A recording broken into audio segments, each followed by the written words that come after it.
introduction to this word that I've originally had 10, then I added save, and then I added the word peace because I found it to be incorporated a ton in incorrect ways, okay? And I want to help hit a lick for making it a little bit more clear and how we think through the biblical idea of peace. Old Testament root is shalem. We'll say shalom, and we'll say, oh, that just means peace.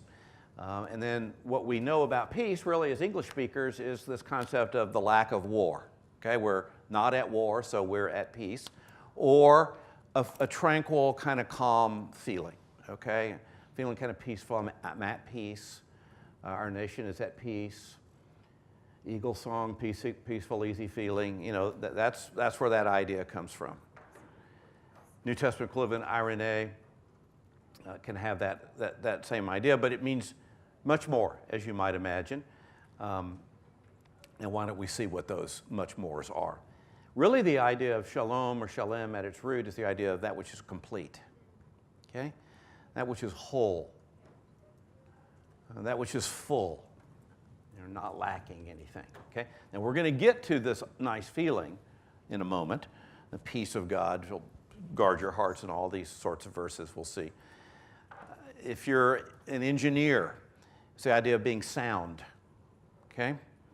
In biblical thought, you'd want the head, the heart, and the hand were to be connected. That integrated system was to be whole, complete. So let's do engineering 101, and let's say you want to water your lawn.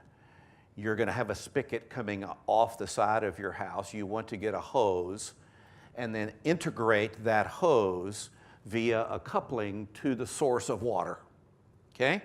And then the system through which the water goes needs to be integral, meaning not have any holes in it.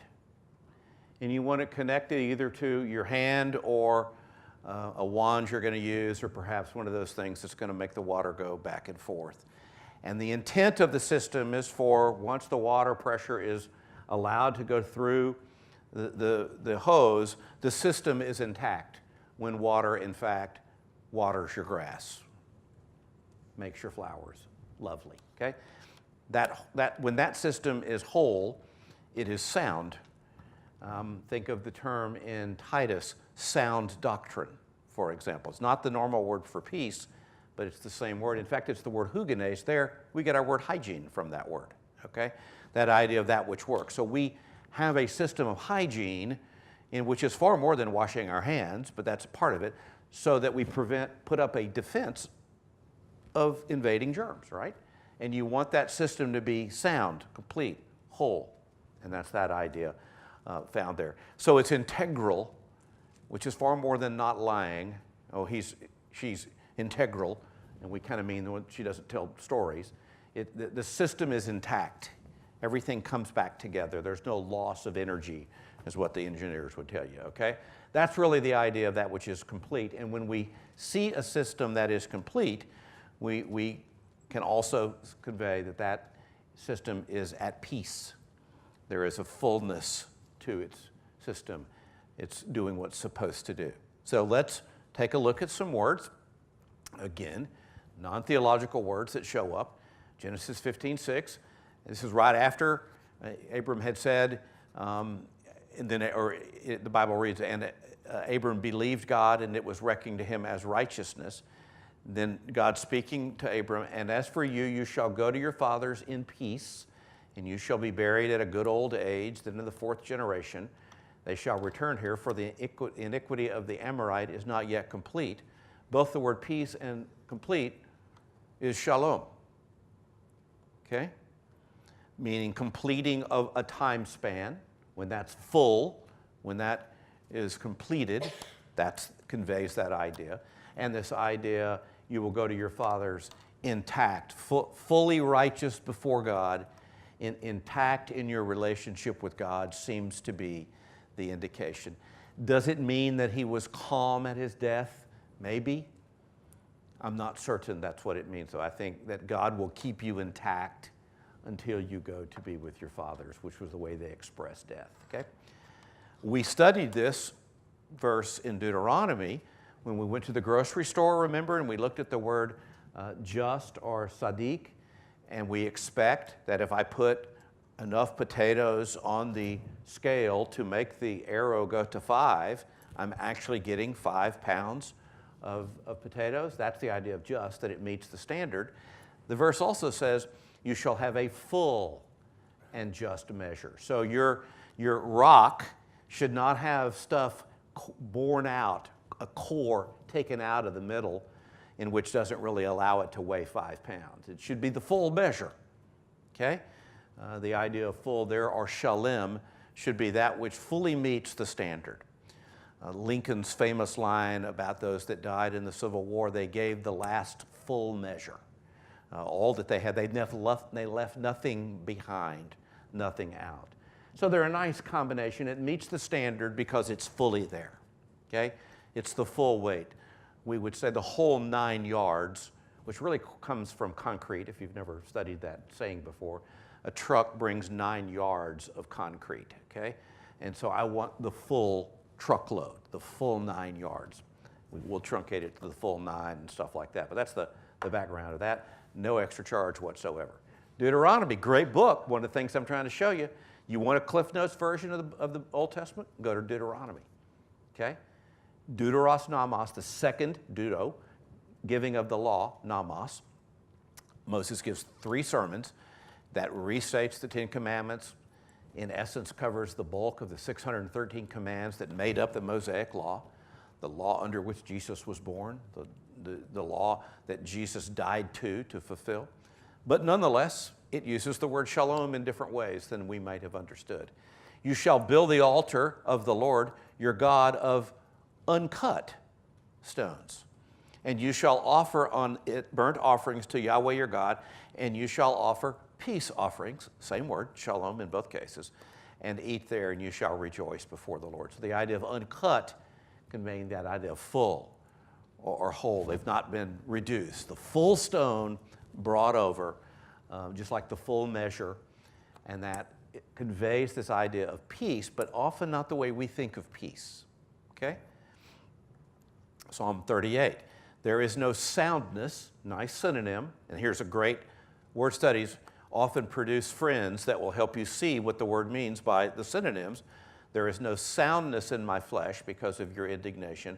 There is no health in my bones because of my sin. Here's a clear indication that sin can cause ill health, or we might say disease or disease.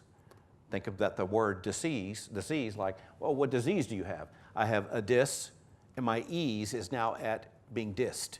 It's being ruined. There's something missing in my ease. Here the word is translated health. Health is that description of a fully integrated system working. Invaders have not come in and ruined that system. It is sound. It is complete. It is whole. It is warding off enemies and producing what we would call health. Isaiah 26, the steadfast of mind you will keep in perfect peace. It's just the same word in Hebrew twice. There's really not a word there for perfect. It's what's called an infinitive absolute, and it's intended to say the author means to stress this absolutely. We might say, are you going to the game tomorrow? Absolutely I'm going, like for sure, because it's going to be epic, right, Michael? All right. Here he simply says it's completely complete. The steadfast of mind you will keep in perfect peace. So that idea of perfect peace is completely peaceful, completely complete. Number 6, a very famous series of verses called the Aaronic blessing. We studied this when we studied grace, because all your New Testament books, almost all, especially Pauline, to the saints, holy ones in Corinth, grace and peace from our Lord Jesus Christ, and the God of all mercies, could be compassions.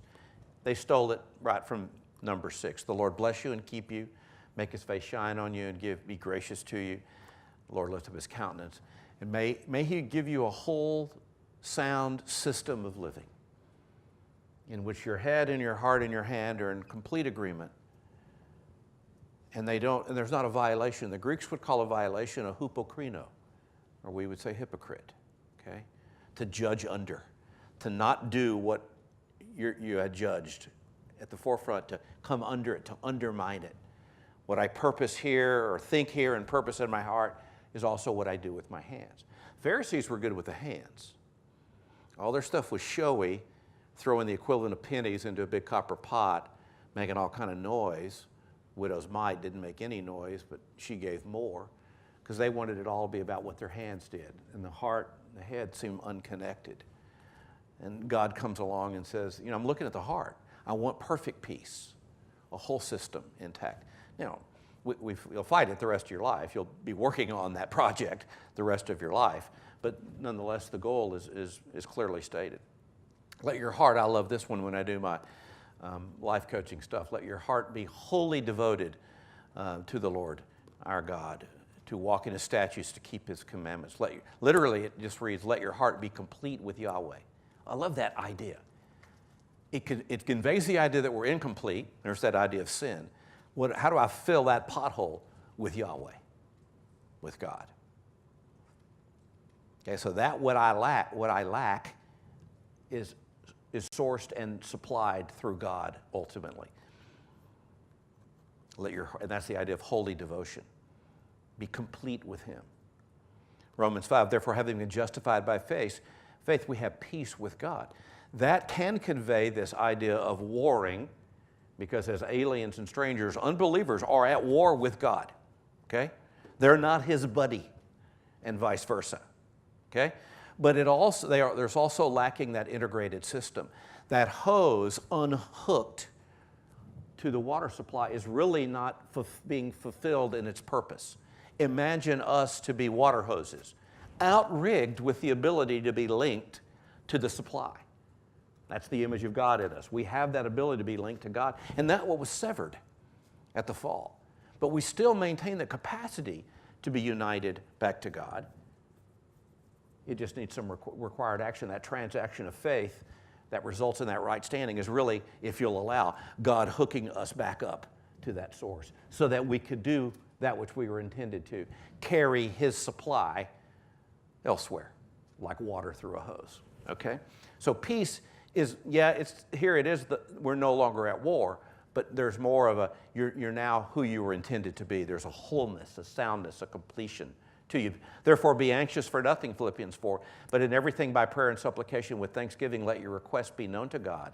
And the peace of God, which surpasses all comprehension, will guard your hearts and your minds in Christ Jesus. That knowing that I'm in a full, integral, intact, complete system with God is what produces this guarding of my heart. Notice there, even that's what guards my heart. The full system surrounds my heart. Okay, protects me, reminds me that I'm properly integrated with Him. There's no barrier at that level from God's perspective. Might that produce a feeling of tranquility and calmness? Certainly. But like what we've seen, that emotions are the results of facts. Our culture, in fact, flips it almost exactly opposite. Because I feel this way, I want to go make the facts line up with it. Okay? Biblically, the opposite seems to be espoused. So this idea of peace, this idea of completion or wholeness or fullness, that which is sound or integrated or integral, really conveys nicely. And so anytime you have opportunity to talk to somebody who uses their hands or engineers or builds things, they're going to get this. They use their lingo. They'll understand it. Others, we use different kinds of illustrations. As you might imagine, tons of different places. Leviticus offers a beautiful peace offering, by the way. It's the only offering that you bring, that you would have brought when you were enjoying peace with God, that full integrated system. And it was also known as a grain or a meal offering. And it was really the forebearer to the Lord's Supper. It's the forebearer to the communal meal, because you would bring a meal to be enjoyed with you, the priest, and God, and a portion was set aside for God.